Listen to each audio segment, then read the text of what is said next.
What's up, guys? So I'll talk about my week of training and the kind of game plan for the next 3 weeks. So I did just finish my last training block when hitting that, 420 for a triple, 425 for a triple back squat.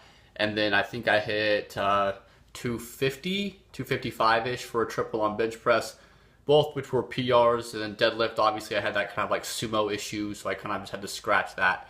But for the next 3 weeks before I'm actually moving to Oklahoma City for grad school, it's going to be hard to kind of gauge and set up a long-term kind of, 8-week, 12-week block or something. So I'm just doing a really basic RTS system for the next 3 weeks. Training as far as like the volume and lifts is not going to change too much. I was squatting twice a week. Now I'll be squatting 3 times a week. Probably just regular low bar squat, a front squat, and then a high bar squat. So I'll be squatting 3 days a week.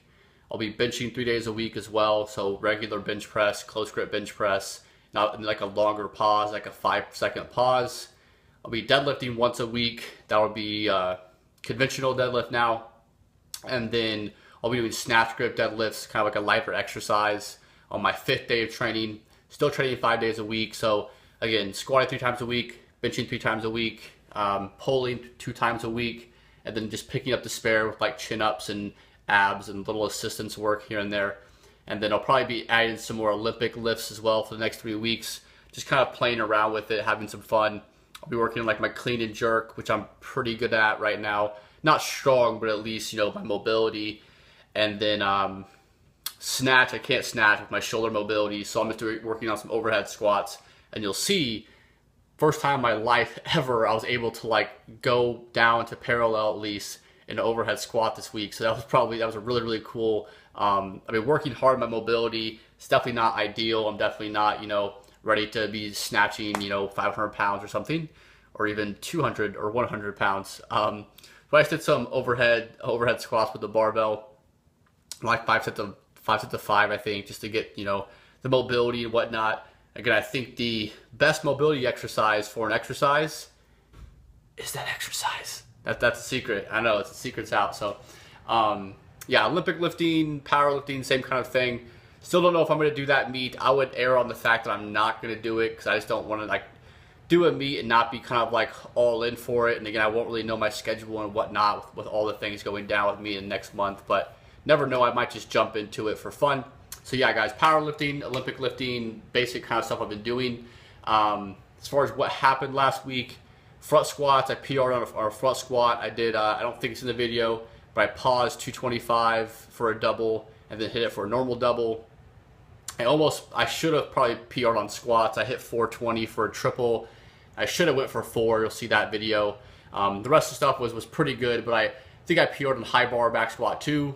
370 for 4, I think. Yeah, so good week of training, feeling healthy, feeling strong.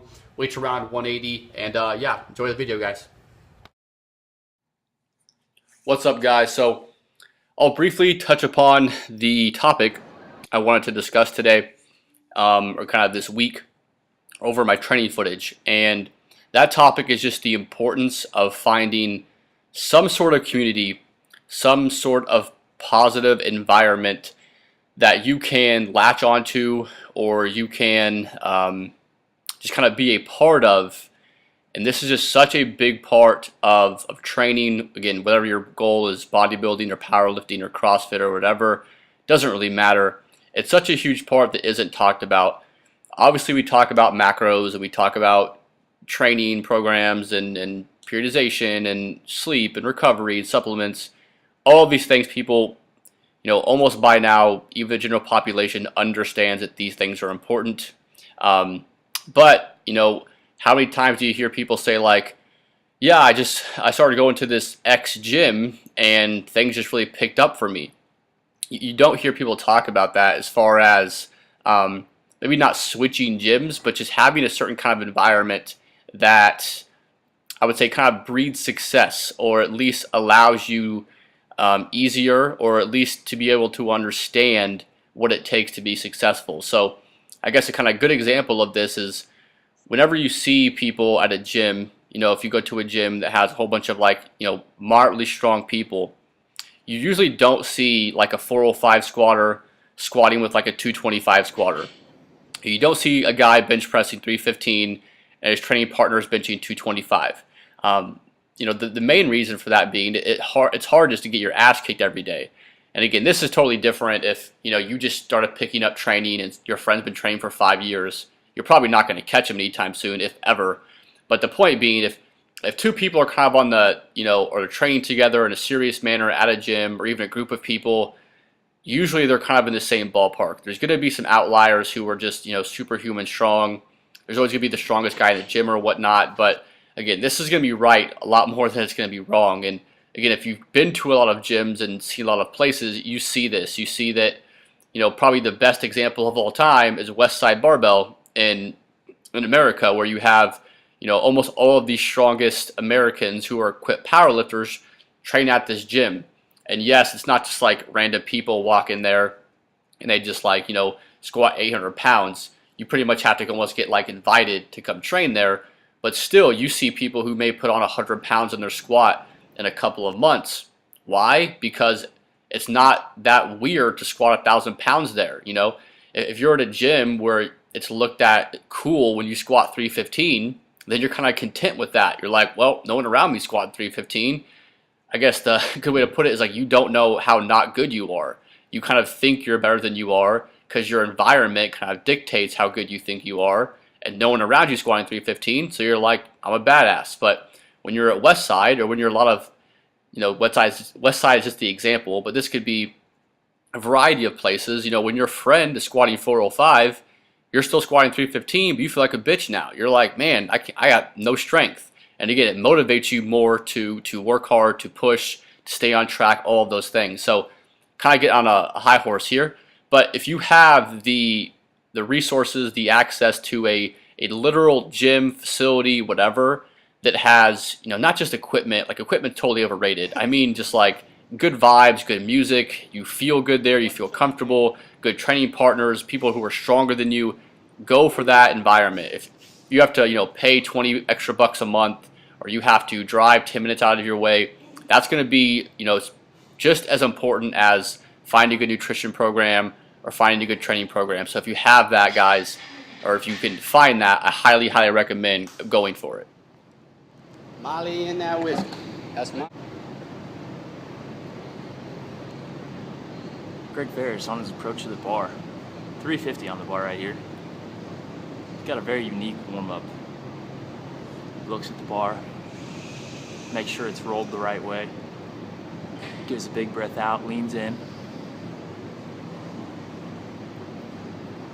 Moment to think right here. Comes under the bar, gives it a solid stomp right here. Little head waggle. On the third rock, he comes off. Very precise. Walkout was perfect there. Big breath, hit the hole, speed. Came out of there really quick. That's two.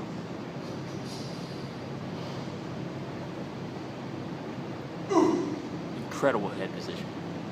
Perfect neutral neck. Wow. Just comes out of the hole with such explosiveness and speed. You see how the bar rocks at the top of this squat? Quite incredible.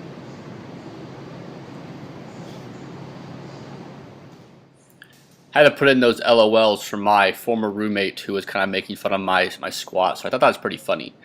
Kind of the second part I wanted to talk about, though, was, now in 2014, tons of people are getting coached online. I do online coaching for dozens of people.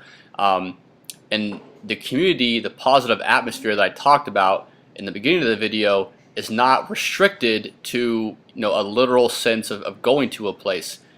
I see this in a lot of my clients. We have our own kind of exclusive Facebook group. They kind of flourish, not always in a super competitive way, but just in a holy shit, that's possible way. When you don't want to go train and you see someone post on our Facebook group, hit a big PR today, you're like, okay, I got to get my shit together. That motivates you to keep going. And again, especially if this is kind of like in my situation, maybe you're the only person in your area who takes your training seriously, or you're the only person who does CrossFit in your area or whatever, if you feel almost like a black sheep, getting an online community can help you so much because you don't feel like you're in it alone. It's just an easier way to get up for training. It's an easier way to stay on track. Again, especially for someone who's just starting off, this is just a huge leg up you're going to have on people.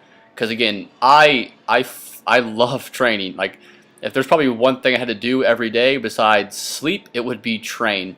But even myself, I'm not gonna lie, there's not every single day I go to the gym I want to train, and I'd be lying if I said I didn't rely on, you know, my clients and our whole kind of atmosphere, our community that we've created to kind of pick me up on some of those days where I'm sore, where I'm tired, where I'm just like, fuck this. You have that environment. You can have that environment online now. Obviously, you can get a quality coach that may or may not have that environment. I know we do at MyoBrain, but even without that, you can just find forums online. You can find Facebook groups online. Again, a lot of them are going to be trolls, but hopefully you guys can find some kind of good quality environment. And the whole point of this video being that, you know, yes, training is important. Yes, you know, nutrition is important. You know, that's not a question of anything, but do not overlook the fact of just, man, sometimes having some good people around you, whether they're literally there or on your phone or on your Facebook group, on your Instagram, having that positive community just to push you on days you don't want to go there, to let you know what is possible, guys, is don't overlook that. So thank you guys for watching. I'll see you guys next week.